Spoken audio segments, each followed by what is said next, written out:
don't want us to happen. I'm going to do very, very coolly. The truck was actually coming from Ring Road. It missed a step. So as it was trying to gather itself, it fell.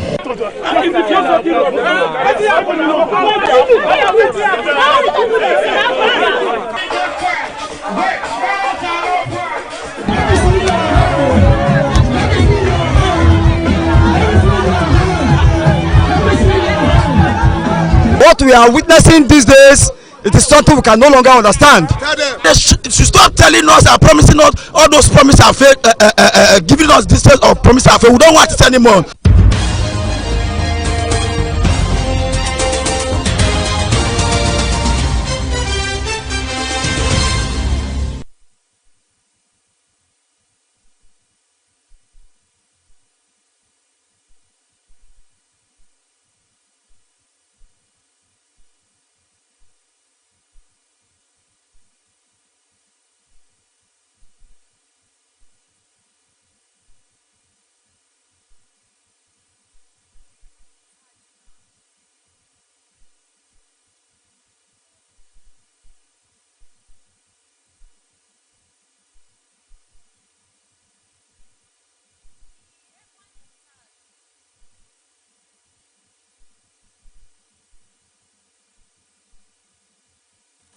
The news headlines: Edo State House of Assembly concludes MOA investigation as MOA's delegates fail to appear for physical presentation.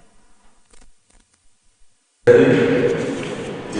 Edo State House of Assembly and the Edo State government are not involved in any litigation.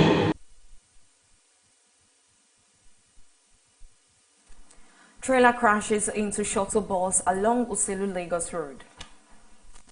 2 in the night, let's say early morning. So we were patrolling, me and my team. So we saw the accident. The driver that drove the big motor was blowing one way, while this bus, this shuttle, was on the highway. Edo State government intensifies fight against violent crime as Special Security Squad dismantles major kidnappers' den, arrests suspects.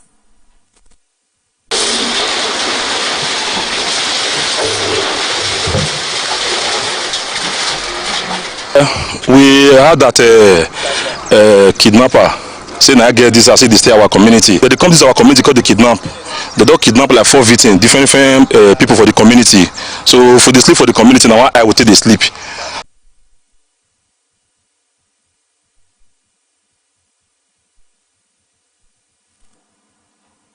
Edo Assembly summons FEMA over worsening federal roads in Edo State. If there's what's happening, please, by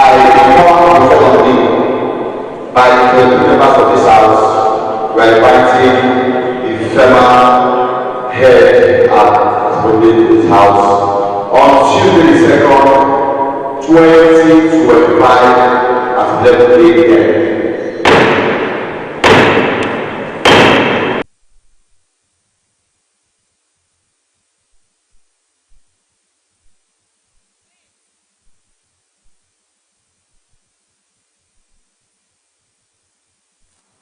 A very good evening and thank you for joining us on Beetv Major News at 6, reaching you live from Benin City, Edo State Capital. I am Evelyn Izibili, and now to the news in details. The Edo State House of Assembly Ad Hoc Committee investigating the Museum of West African Arts MOA has concluded its inquiry and is set to submit its final report next week. Chairman of the Ad Hoc Committee, Honorable Ade Isibo, disclosed this on Monday after reconvening with key stakeholders involved in the matter. Beetv News State House correspondent Osaragi Agogo reports that MOA's delegates again failed to appear. The report is presented by Best Orator. Appearing before the Edo State House of Assembly ad hoc committee investigating the Museum of West African Art MOA, the Accountant General during the administration of Mr. Godwin Obaseki, Mr. Julius Anelo, confirmed that the state government released 3.8 billion naira as counterpart funding for the project between March 2022 and April 2024. He said the funds were expected to motivate international donors to invest in the museum project. Mr. Anelo told the committee that no record, voucher, or receipt of the alleged donor funds exist in the state treasury. To activate expected, funds from donor agencies and relevant stakeholders. But to our knowledge, the voucher that came was a request for payment, and that is the extent to which the treasury was involved. A representative of the Benin Royal Museum, Prince Agatise Erediawa, accused the former governor of Edo State, Mr. Godwin Obaseki, and others of hijacking the original Benin Royal Museum. He noted that donors grew skeptical after realizing the Oba of Benin was not directly involved in the renamed MOA project. Prince Erediawa also drew the lawmakers' attention to a video recorded years ago in which the then governor, Godwin Obaseki, promised to build a Benin Royal Museum as a gift to the Oba of Benin, His Royal Majesty, Omonobane Dukwa Polokpolo Ewa II, and clearly noted that the Oba had no connection with MOA. The journey should be called to account for their roles and motivation for convincing German and other donors to fall prey to scavengers. On that occasion,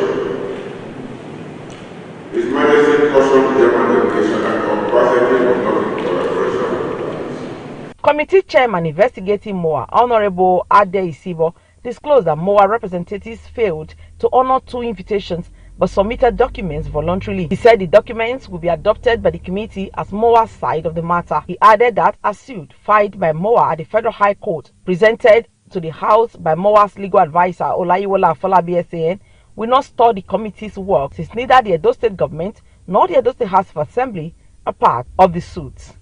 Honorable Isibo noted that the committee's findings are expected to shape the next steps in resolving the mounting controversy surrounding the museum project, with the final report scheduled for submission to the House next week. The Edo State House of Assembly and the Edo State government are not involved in any litigation, in any courts in the Federal Republic of Nigeria with regard to the issue of MOA. Meanwhile, the ad hoc committee investigating the financing of the Radisson Blu Hotel directed the Permanent Secretary of the State Ministry of Finance, Mr. Bernard Aigbe, to furnish the committee with necessary documents detailing the exact amount of money channeled into the construction of the Radisson Hotel on Wednesday.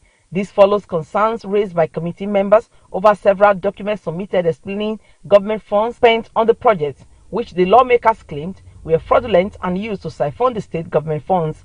The majority leader of the State House of Assembly and chairman of the ad hoc committee investigating Radisson Blu Hotel, Honorable Jonathan Ibamawo, during the hearing on the payments made on the construction of the hotel, said the documents presented by the permanent secretary were not detailed enough in explaining funds allocated to the construction of Radisson Blu Hotel.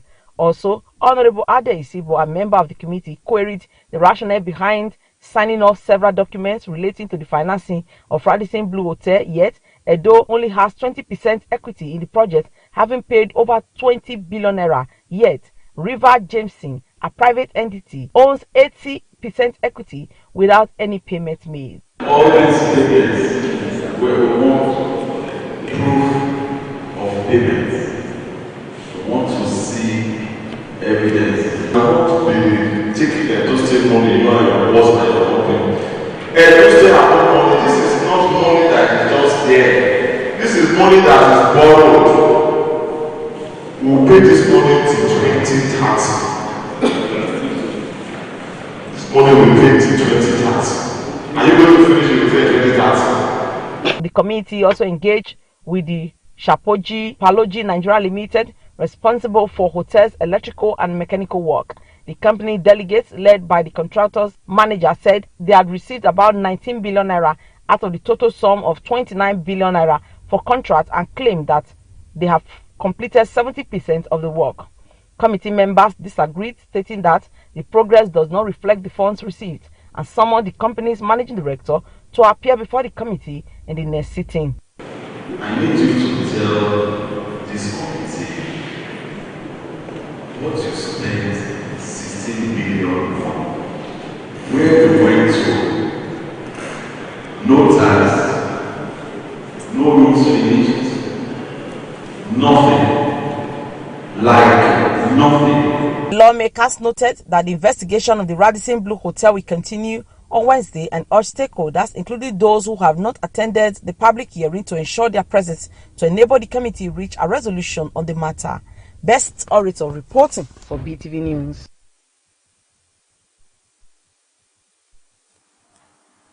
Edo State's renewed offensive against violent crime gained significant momentum as Governor Monday Okpebholo's security architecture delivered another decisive victory with the demolition of a property used as a major operational base by kidnappers in Igbain community, Ovia Northeast local government area. The operation executed by the Edo State Special Security Squad underscores the administration's intensified commitment to safeguarding lives and restoring public confidence across the state's rural and urban corridors. Best Orator has details.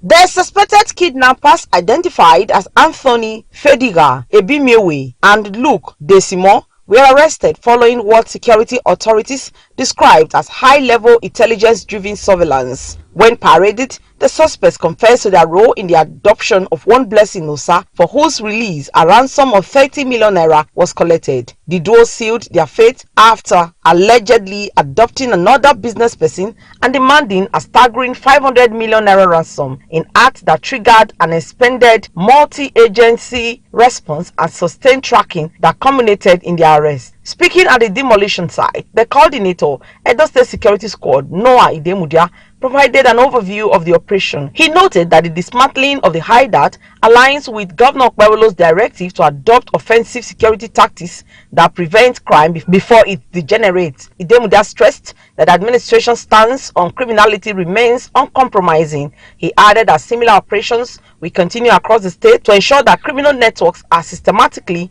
disrupted and eliminated. A kidnap attempt on a business person requesting for 500 million ransom. That was where they got caught. They have been in the business for a while. They had done some kidnaps that had led to a suspect. After collecting the ransom of 30 million, the suspect was killed as well.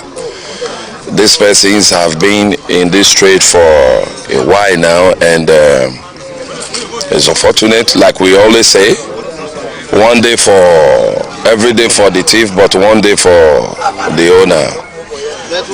I will use this medium to advise those that are still in this act. It's only a while. Just watch, take a look at those that have been caught in this act. The lifespan is so short.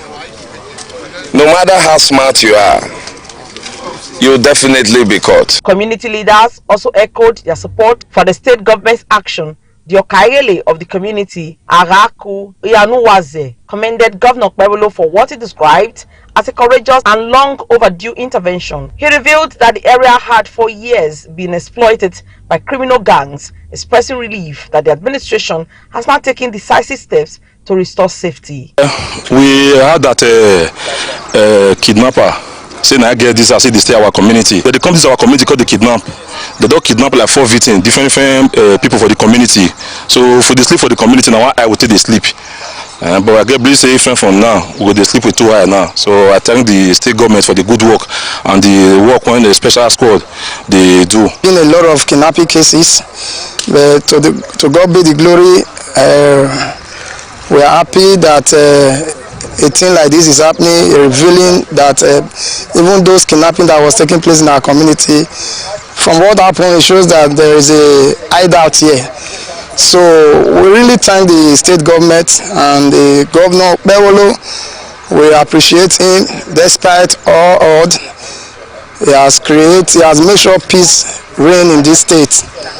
I want to also thank him and we'll support him in all ramifications of our might to strength to make sure that every hideout of the kidnappers will be eradicated. The demolition marks yet another milestone in Governor Kwewolo's broader security reforms, which include the reinforcement of rural surveillance, expanded community-based intelligence networks, and the strengthening of inter-agency coordination initiatives that residents says have begun to shift the state security landscape. As Edo advances into its new phase of governance under the Shine agenda, the administration maintains that security remains the bedrock upon which economic growth, social stability, and community development must stand. Best Orator reporting for BTV News.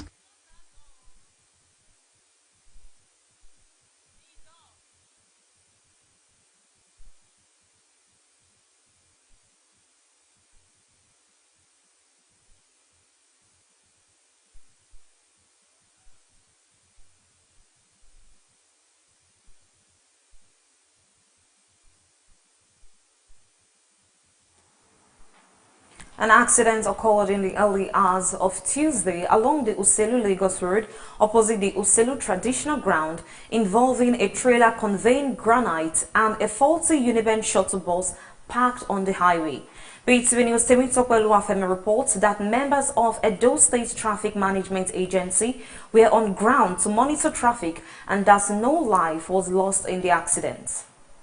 When BTV News crew arrived at the scene of the accident, it was observed that the trailer and the Uniben shuttle bus involved in the accident were severely damaged, while a large portion of the major road was covered with granite, which resulted in traffic congestion on the busy Uselu-Lagos Road. However, officials of the Edo State Traffic Management Agency arrived at the scene promptly to manage traffic flow and prevent further congestion. The officials worked to ensure the road remained passable for motorists despite the obstruction caused by the accident. According to eyewitnesses, the incident happened at about 2 a.m. They reported that the trailer, which was going to Delta State, drove against traffic when the driver rammed into the shuttle bus. The bus was said to have developed a fault earlier and was parked on the roadside. Speaking to newsmen, the Uselu Sector Commander of the Edo State Security Corps, Mr. Egwasa Osayo-Hinoma, confirmed that the driver drove one way. 2 in the night, let's say early morning, so we were patrolling, me and my team.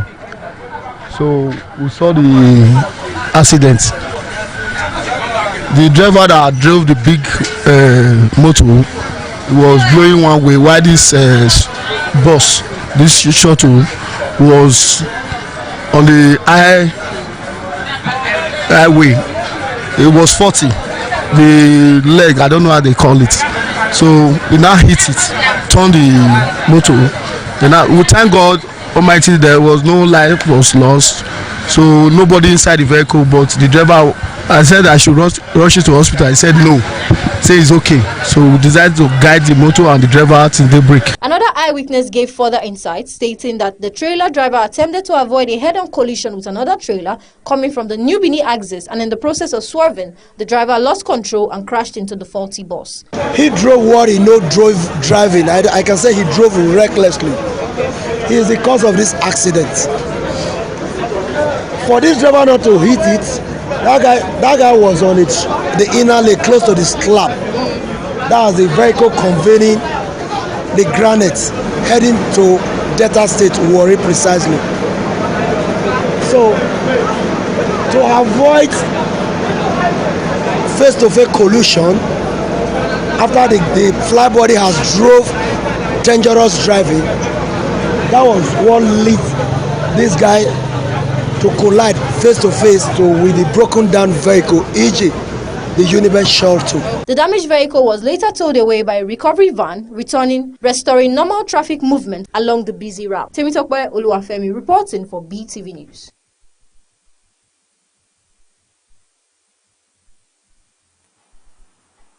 The Edo State House of Assembly has reaffirmed its commitment to the fight against gender-based violence, vowing to review the law passed by the 7th Assembly with a view to strengthening its penalties. Beetv News State House correspondent Sarigi Agobo reports that the Speaker of the House, Right Honorable Blessing Agbebaku, made this known when the House received the Ministry of Women Affairs and Social Development, led by the Coordinator Office of the First Lady, Mrs. Edesili Opebolo Anani, and the Commissioner of Women Affairs and Social Development, Mrs. Eugenia Abdallah, during a sensitization campaign on the 16 days of activism against gender-based violence to mark International Day for the elimination of violence against women. In commemoration of the 2025 International Day for the Elimination of Violence Against Women, the Edo State Ministry of Women Affairs and Social Development and non-governmental organization carried out a campaign as part of the 16 days activism against gender-based violence. The campaign, with the theme Unite to End Digital Violence Against All Women and Girls, was led by the Coordinator Office of the First Lady, Honorable Mrs. Edesili Opebolo Anani, Commissioner for Women Affairs and Social Development, Mrs. Eugenia Abdallah, alongside several women in Edo State. The women took their advocacy to the Edo State House of Assembly, where they were received by the Speaker of the House, Right Honorable Blessing Agbebaku, Deputy Speaker, Right Honorable Atu Osanwoyi, and other principal lawmakers. In her remarks, the Coordinator Office of the First Lady, Honorable Mrs. Edesili Opebolo Anani, appreciated the lawmakers for receiving the women and for making laws that promote the welfare of women in the state. She said the advocacy seek a reduction in sexual assault and violence against women, stressing the need for a society free from gender-based violence against both women and men. According to her, violence against women is a violation of fundamental human rights and must be addressed decisively. We want a reduction in sexual assault and violence against women. That at the end of the day, we have a society that is free and safe from not just the woman, but violence is violence, gender is gender. Against all, our boys, our girls, our women, and even our men. But today we are saying against the women. So the speaker, I thank you for that. The Commissioner for Women Affairs and Social Development, Honorable Mrs. Eugenia Abdallah, expressed concern over the misuse of digital media, noting that women and girls increasingly experience cyber-stalking, bullying, harassment, and various forms of online abuse. She stated that the Ministry of Women Affairs is pursuing digital safety, inclusion, and education, and appealed to the lawmakers to support them by creating a safer digital space for women and girls through legislation and enlightenment campaigns, particularly digital literacy. Against women and girls, online harasses their mental health and discourages girls from pursuing digital careers and limits women's participation in business in a digital age. I appeal therefore to our lawmakers and media partners to join us in creating safer digital spaces for our women and girls through legislation and enlightenment through digital illiteracy. In his response, the Speaker of the Edo State House of Assembly, Right Honorable Blessing Agbebaku, reiterated his support for women's inclusion in governance, commended the state governor for appointing women into key positions, and called for more inclusion of the women. The Speaker stressed that no man has the right to violate a woman, adding that the gender-based violence law passed by the 7th Assembly will be reviewed by the 8th Assembly to strengthen the penalties. Adding that the gender-based violence passed by the 7th Assembly will be reviewed by the 8th Assembly to strengthen the penalties. On this gender violence was passed by the 7th Assembly. Yes, I think we have to call back for the law, to look at the law properly, to see the penalty, on that law, whether it is light or tough. If it's too light, we need to retreat a little bit to be tough, so that when you now see the law, that the repercussion there when you violate any woman, that the repercussion is tough, you restrain yourself from doing that. Also, the member representing Eastern Northeast Constituency 2, Honorable Ms. Maria Edeko, joined in the campaign against gender-based violence and aligned with the Speaker's remark, emphasizing that the House promotes gender equality and remains firmly against gender-based violence. The House is always open. My brothers, they are always here. I am petted. The two of us here, we are their Amazons. So, we thank the House for being gender sensitive, and for all they do to support women in the state. International Day for Elimination of Violence Against Women is observed annually on November 25. The period is used to intensify advocacy for the protection of women, promote their rights, and raise awareness on the impact of violence against women. Osarogi Agwebo, reporting for Beetv News.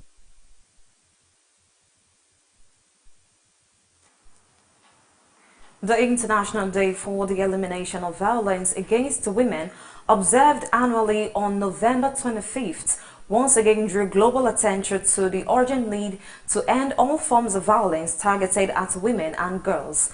Beetv News' Temitope Oluwafemi reports that members of the public advocated for patience and understanding between both genders, as they say it would help address the issue of gender-based violence. The International Day for the Elimination of Violence Against Women serves as a reminder of the widespread impact of gender-based violence and the collective responsibility of governments, institutions, communities, and individuals to take decisive action. Violence against women remains one of the most pervasive human rights violations globally, manifesting in physical, sexual, psychological, and economic forms, as these acts not only harm the victims but also weaken families and undermine societal values. Some residents urged men to learn not to respond to every situation with anger, noting that women are partners and helpers who deserve patience and understanding. They also appealed to women to respect their spouses, emphasizing that mutual respect remains a key pillar of peaceful relationships. We the men, that we should know how to handle our women, because women is an helper to men.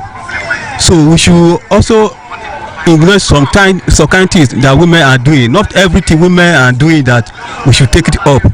Similarly, another resident, Mr. Festus Imaswen, advised that violence should never be considered a solution to conflict, stressing that understanding between both genders is essential. He further stated that violence against women is an abuse of humanity, adding that women are naturally delicate and should be treated with care. Mr. Imaswen encouraged couples to maintain cordial and respectful relationships to foster safer homes and communities. Strongly believe that violence is not the answer to conflict. The violence against women is not just only in marriage, it's outside marriage also, whereby they may have to go the length of even raping some innocents, which we are seeing in our today's world. These are all forms of violence also, and to the totality of it, such is not the way of a modern society. The day further launched the global 16 Days of Activism Against Gender-Based Violence, a campaign that runs until December 10th, Human Rights Day. This period is used to intensify advocacy efforts, strengthen partnerships, and amplify the voices of survivors and activists. The 2025 International Day for the Elimination of Violence Against Women reinforced the urgent need for sustained, coordinated, and community-driven efforts to protect the rights, dignity, and safety of women and girls everywhere. Temitope Oluwafemi reporting for Beetv News.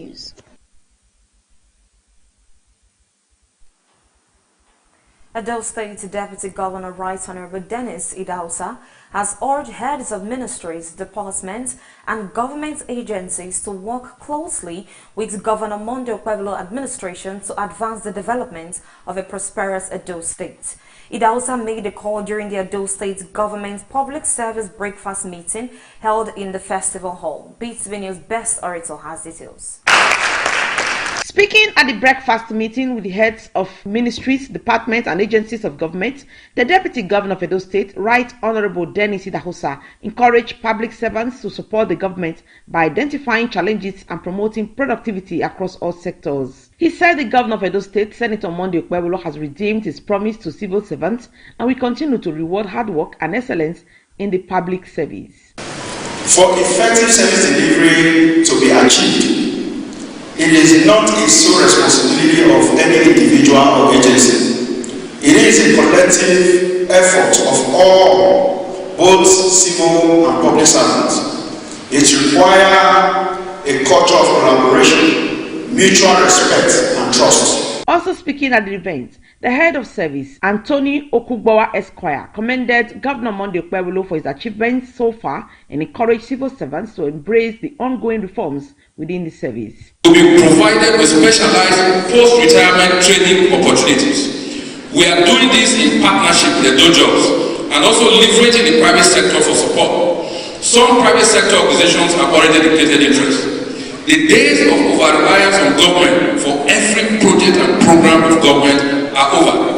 This is why we have a major model of EduPrep focusing on private sector partnership and sponsorship. Some of the civil servants expressed gratitude for the breakfast meeting, saying they have been encouraged and re-energized to redouble their efforts in their various duties. And as political office holders, I think we hold it a point of duty to the people to be accountable in all our dealings, especially when it comes to governance. And those of us who are in public service in government, we have to also key in to ensure that we follow the process to actualize this China agenda of our governor. Our resources are increasingly scarce, so if government resources are well utilized, they will serve a lot of citizens, which is the purpose of government. The breakfast meeting featured interactive sessions, lectures, and other engagements. To making sure that as a service, we are able to effectively implement His Excellency's China agenda. Best Orator reporting for BTV News.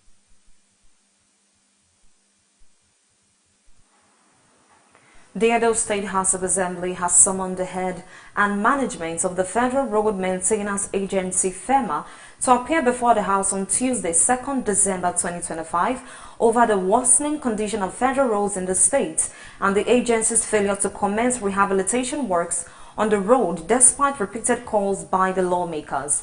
BTV News Osarige Agba reports that the Speaker, Right Honorable Blessing Agbebaku, issued the summons during Tuesday's plenary.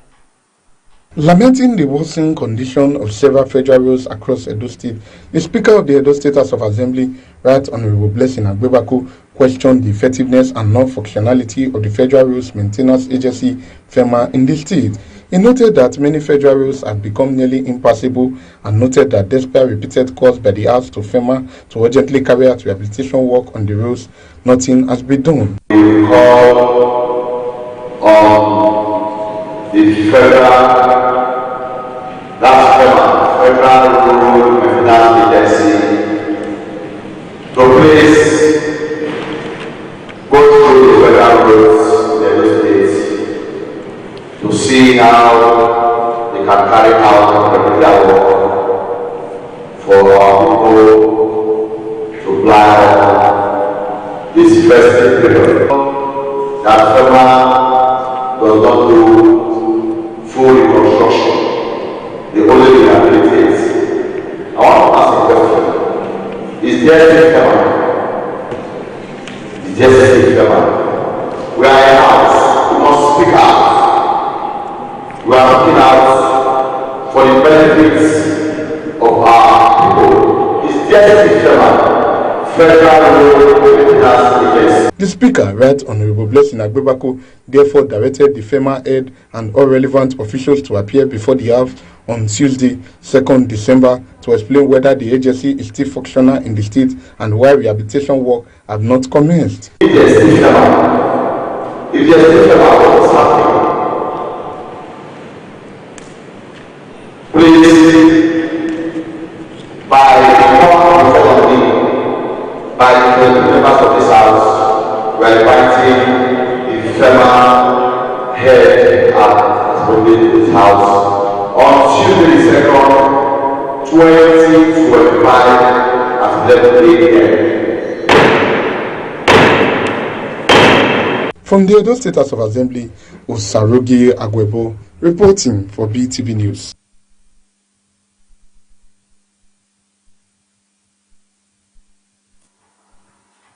The chairman of Oredo Local Government Council, Honorable Engineer Gabriel Iduseri, represented by his Chief of Staff, Honorable Ibegwe Evans Igo Osaigi, participated in the groundbreaking ceremony organized by the Edo State Parks and Gardens Agency as part of the ongoing beautification drive of Governor Monday Okpebholo-led administration. Beetv News Temitope Oluwafemi has details. The Orado Council boss, who was represented by his Chief of Staff, Honorable Ibegwe Evans Iwo Osage, commended the Edo State government for the initiative, describing it as a welcome development that will further enhance the aesthetics of the GRA and elevate it to the standard of high-profile cities across the world. He reaffirmed the council's unflinching support and partnership with the state government in sustaining the beautification program. Honorable Disere also extended special commendation to Pastor Stanley David Igodalo, Managing Director of the Edo State Parks and Gardens Agency, for the effective coordination and success of the tree planting beautification exercise. Everything that concerns beautification is in our agenda, and that's why we are here now, best to represent the chairman and also to plant a tree. The event had in attendance several key officials, including the Director of Environmental Assessment and Climate Change, Mr. Kenneth Wogihe, and Permanent Secretary, Ministry of Environment, Mrs. Bami Rebecca, Mrs. Joyce Egbe, Director of Administration and Supply, amongst other dignitaries. The ceremony climaxed with planting of trees by Honorable Ibegwe Osage, led by Pastor Igodalo. Other dignitaries present also took part in the tree planting exercise. Temitope Oluwafemi reporting for Beetv News.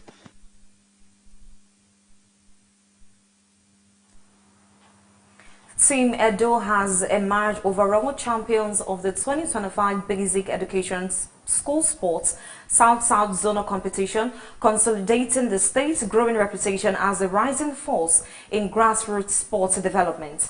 The second edition of the championship, hosted across 3 venues, including Uwa Primary School, the National Sport Commission South-South Complex Etete, and the Samuel Ugbemudia Stadium, Benin City, featured hundreds of young athletes from primary school across 4 participating states: Edo, Delta, Bayelsa, and Akwa Ibom. Rivers and Cross River states were absent.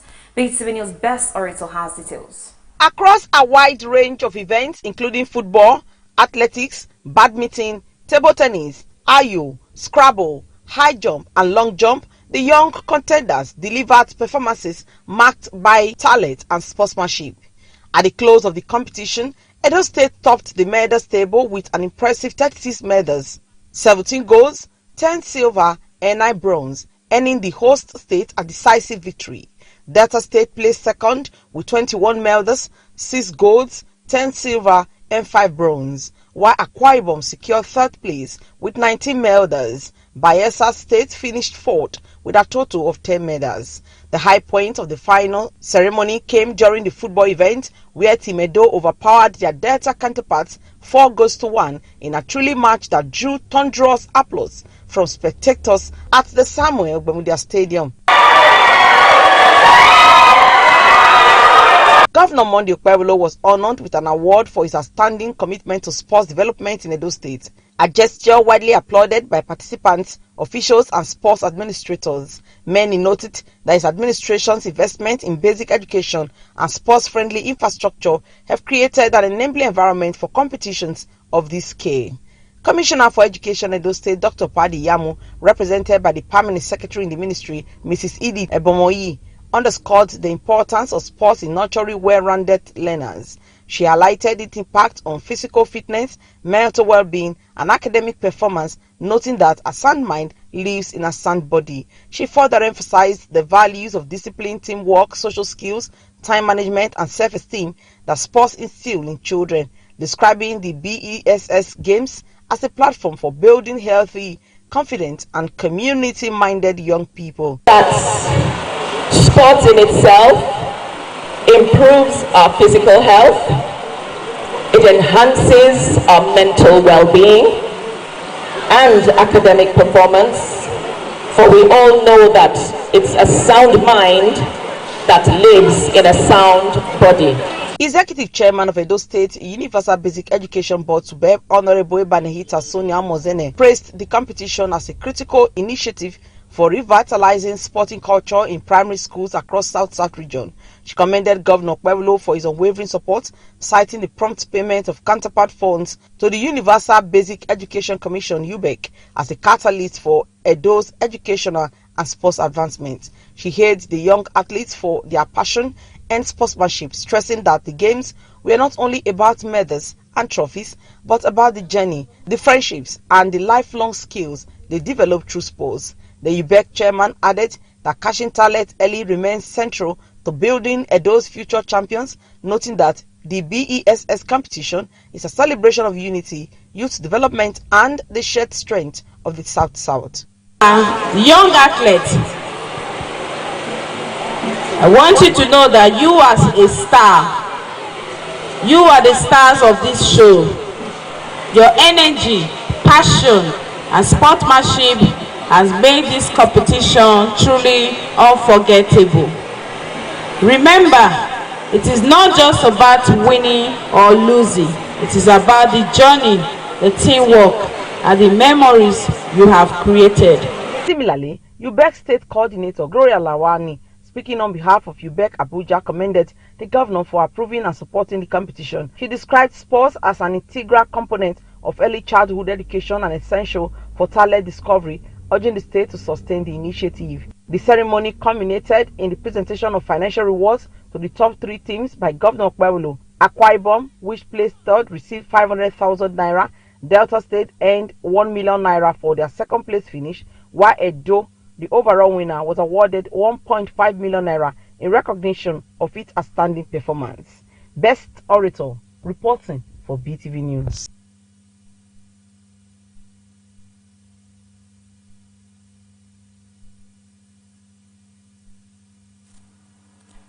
Barely 1 week after 38 worshippers of the Christ Apostolic Church, Oke Isegun Eruku, were abducted and later released, another wave of terror has hit Kwara State, as at least 11 residents were reportedly kidnapped on Monday evening in Isapa, a neighboring community in Ekiti local government area. It was gathered that the latest attack occurred around 6 p.m. when between 20 and 30 bandits stormed the quiet agrarian settlement with a large herd of cattle, shooting indiscriminately as residents fled for safety. The attackers moved through several parts of the town, firing shots into homes. Bullet holes were reportedly found in walls, windows, and wooden doors, confirming the intensity of the gunfire. A community leader who spoke to Punch under strict anonymity confirmed that 11 persons were abducted, with 7 of them belonging to a single family. According to him, the kidnapped victims include a pregnant woman, 2 nursing mothers, and children. He listed the abductees as Talatu Kabiru, 6-year-old, Magaji Kandi, 5 years, 10-year-old Hadiza, and Miriam, who is also 6 years old.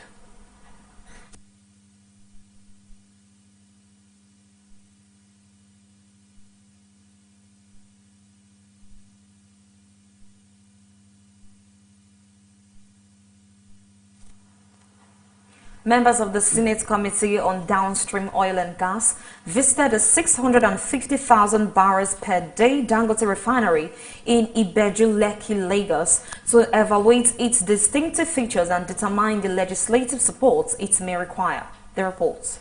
Lawmakers from the Senate Committee on Downstream Oil and Gas visited the Dangote refinery in Ibeju, Lekki, Lagos, to assess the uniqueness of the facility. The committee members were first shown videos of the initial work and installations that brought the refinery into existence. Truly a world-class facility that is fundamentally changing the dynamics of the global trade, but certainly the North Atlantic Basin particularly. And to see Africa, for me, there's a lot of personal purpose to taking on this role as a continent and a nation-building project.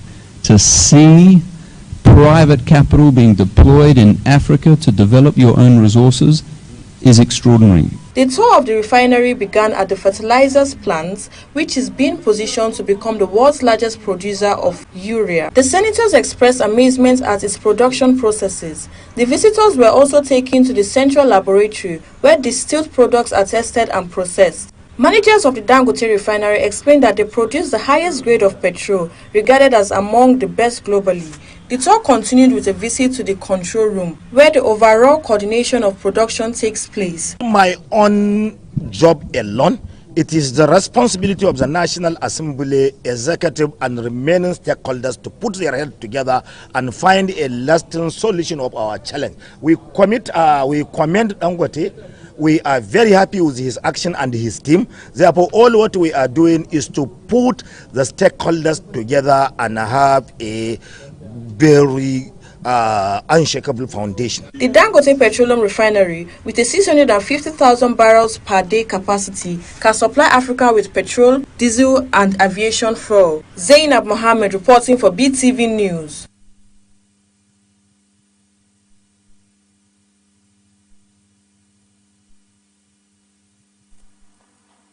An FCTA High Court in Life Camp Abuja has adjourned the trial of Nigerian rapper Tochukwu Ojugu, popularly known as Odumodu Black, in a case of assault and battery until 26 November.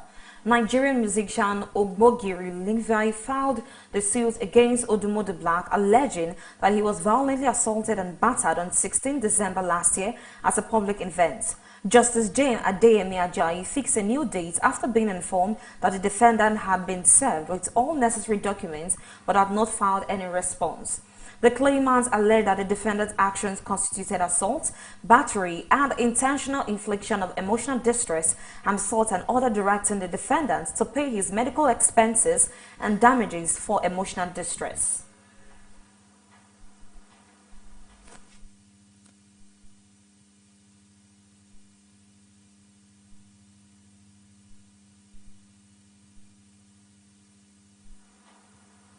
Nigeria has signed a memorandum of understanding with Brazil's largest pharmaceutical group, EMS, to strengthen local drug manufacturing, enhance technology transfer, and support industrial growth within the country's healthcare value chain. The coordinating Minister of Health and Social Welfare, Professor Mohamed Ali Pate, witnessed the signing ceremony between the Presidential Initiative for Unlocking the Healthcare Value Chain, Brazil's EMS Group, and OAX Medical Limited. The agreement establishes a framework for Project OAX, a WHO GMP-complete pharmaceutical manufacturing facility and life sciences innovation hub to be developed in Nigeria. The partnership builds on President Bola Tinubu's recent visit to Brazil and advances discussion held with President Lula da Silva to deepen cooperation in pharmaceuticals and strengthen Nigerians' capacity to produce essential medicines locally. We had 120 when we started 2 years ago. Now there are almost 200 local pharmaceutical manufacturers in Nigeria. And we expect more, because I'm sure Brazil has thousands perhaps. India has tens of thousands. China has. So we want to create a competitive environment where the local industry thrives, where the external partners who are willing to invest and take risks in our market, share technology transfers, capability transfer, will also have the risk that they're taking rewarded by our market. But at the end of the day, where Nigerians will have the full benefit of this enhanced industrialization in the medical space. I was very pleased to hear that at least 1,200 skilled jobs can be provided ultimately if you're able to set up something like a pharmaceutical manufacturing plant in Nigeria. So that just highlights the sort of economic value that you also bring. We are here really to sign an MOU that will guide a framework for collaboration between the Presidential Initiative for Unlocking the Healthcare Value Chain for Nigeria, EMS, which is a large group, pharmaceutical group in Brazil, and their local partners, OAX Nigeria Limited, Medical Limited. This is really in line with Mr. President's commitment to localize production, Minister, and you met the group in Brazil, and so this is really a culmination of your hard work and the leadership that you provided to bring us together to do this.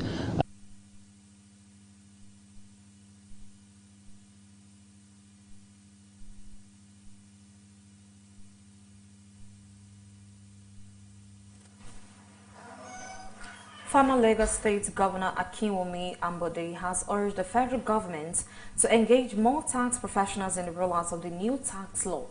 He emphasized that involving experts is crucial for smooth implementation, reduce challenges, and improving compliance nationwide.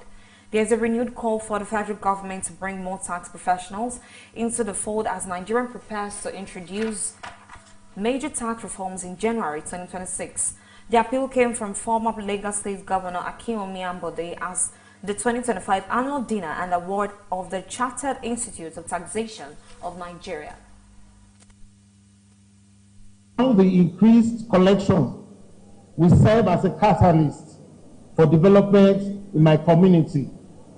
The tax reforms should result in more money for the states and local governments, which will in turn drive genuine changes and developments in these places.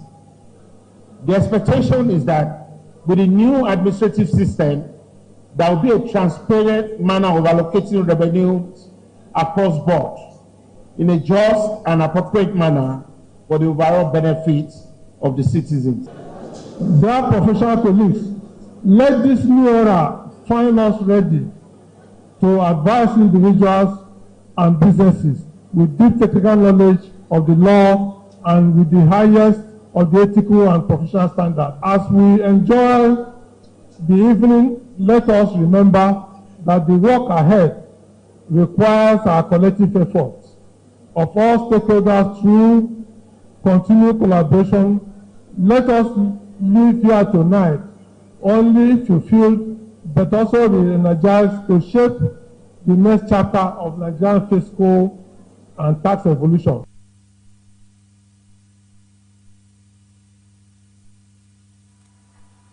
And now to the business segments. The Central Bank of Nigeria, CBN, has maintained its benchmark interest rates at 27%, continuing its pause on monetary tightening amid ongoing evaluation of economic conditions.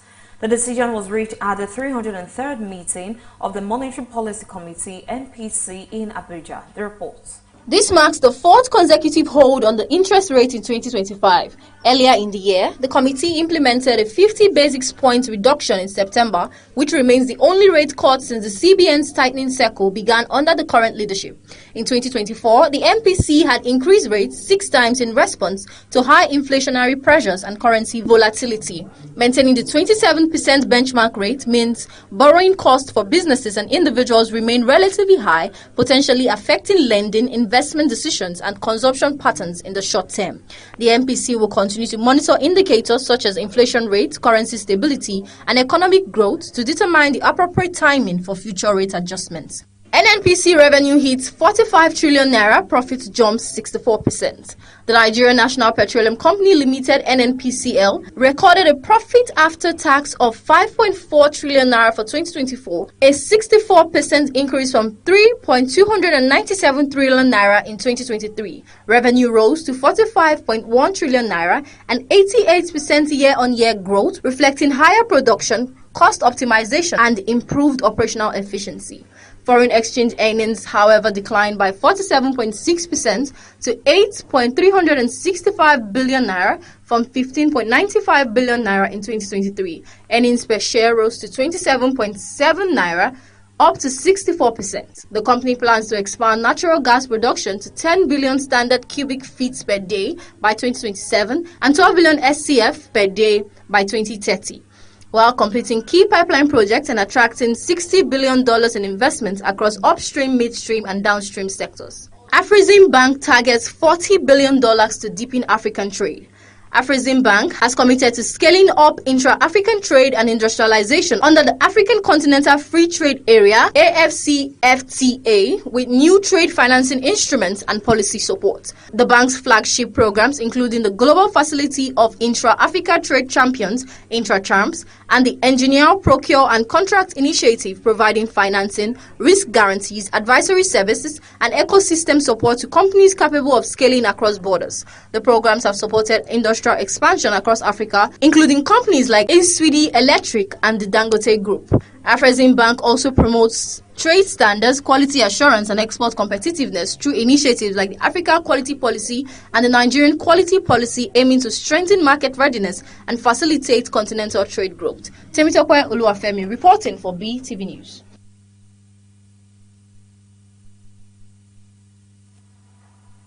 President Emmanuel Macron said he will announce a new military service aimed at boosting French army numbers later this week.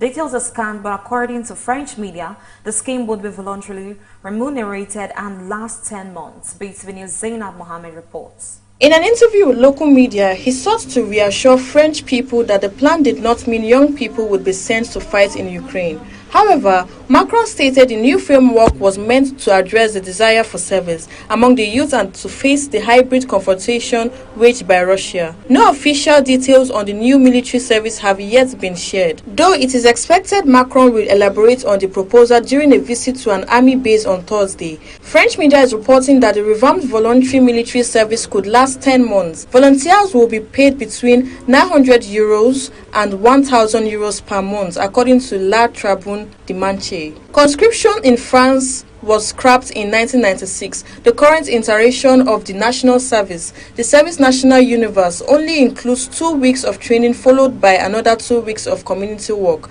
It was introduced in 2019 but never gained much traction. Venezuela has told international airlines to resume flights to the country within 48 hours or risk being stripped of their clearance to fly there altogether. Several airlines suspended their flights to Venezuela after the U.S. aviation regulator warned on Friday of heightened military activity in the area. The warning came as the U.S. ramped up pressure on the Venezuelan government, sending the world's largest aircraft carrier to the southern Caribbean as part of a larger military buildup. The International Air Transport Association has warned Venezuela's aviation authority that receding airlines clearance would only isolate the country further. Poland has been told to recognize same-sex marriages registered elsewhere in the European Union in a ruling by the EU's top court. The European Court of Justice said the EU member states were obliged to recognize a same-sex marriage between two EU citizens that had been lawfully concluded in another member state. The ruling covers the case of a Polish couple who married in Berlin in 2019. When they decided to move to Poland, authorities refused to accept their marriage certificate as Polish law does not recognize same-sex marriages. The ECJ made clear that Polish domestic law would not have to be changed to recognize marriages between people of the same sex. Zainab Mohammed reporting for BTV News.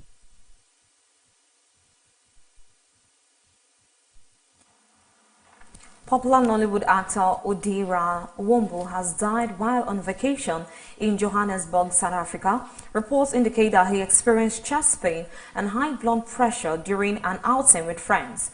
Despite feeling unwell, he reportedly visited 4 clubs that night. After attempting to shoot an advertisement with his colleague, he collapsed and passed away. The reports. Observers noted that Igosei's remarks underscore growing public skepticism about rescue operations and the government's communication around security issues. They added that the comedian's comments reflect wider concerns about transparency, especially as insecurity continues to affect several regions of the country. In another development, the Ogun State Ministry of Justice says it will prosecute TikToker DJ Chicken after a series of reckless driving incidents, including a crash in Shagamu that injured 2 people. The ministry said he attempted to flee the scene and has since been involved in 2 additional crashes within 2 months. Authorities describe him as a special danger to society, stressing that criminal prosecution is necessary to protect the public. Olivia Yes, the Ivorian beauty queen crowned Miss Universe Africa and Oceania 2025, has resigned her title. In a statement on her social media page, she said the decision was guided by her commitment to dignity, excellence, and integrity. Yase explained that although the pageant strengthened her resilience, she no longer feels she can fully pursue her mission within the constraints of the crown. Her resignation follows a highly controversial Miss Universe finale marked by disputes and allegations of irregularities. And that's it on the entertainment news. Evelyn Isabella reporting for BTV News.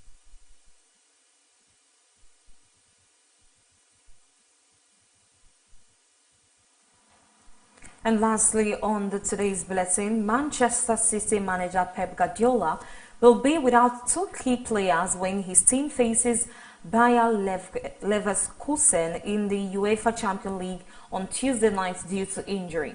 Guardiola spoke at his pre-match press conference on Monday ahead of the Leverkusen clash. The 2 players are midfielder Rodri and Mateo Kovacic, who are still recovering from injury.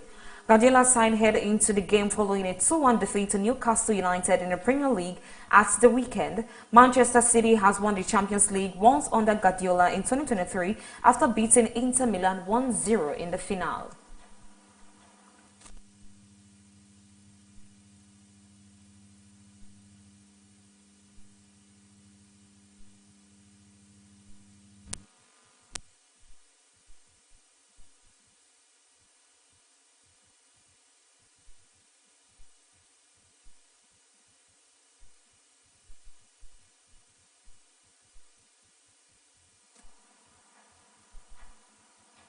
And that's the size of our news package for tonight. Many thanks for joining us on Beetv Major News. I am Evelyn Izibili.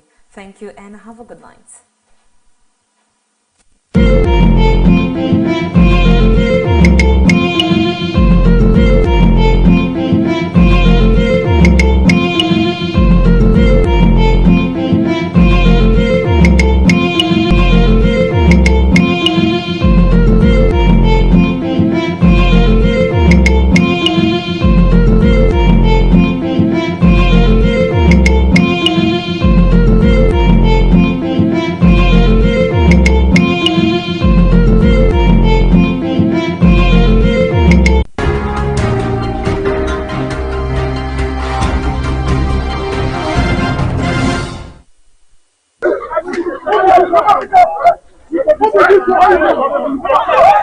I don't want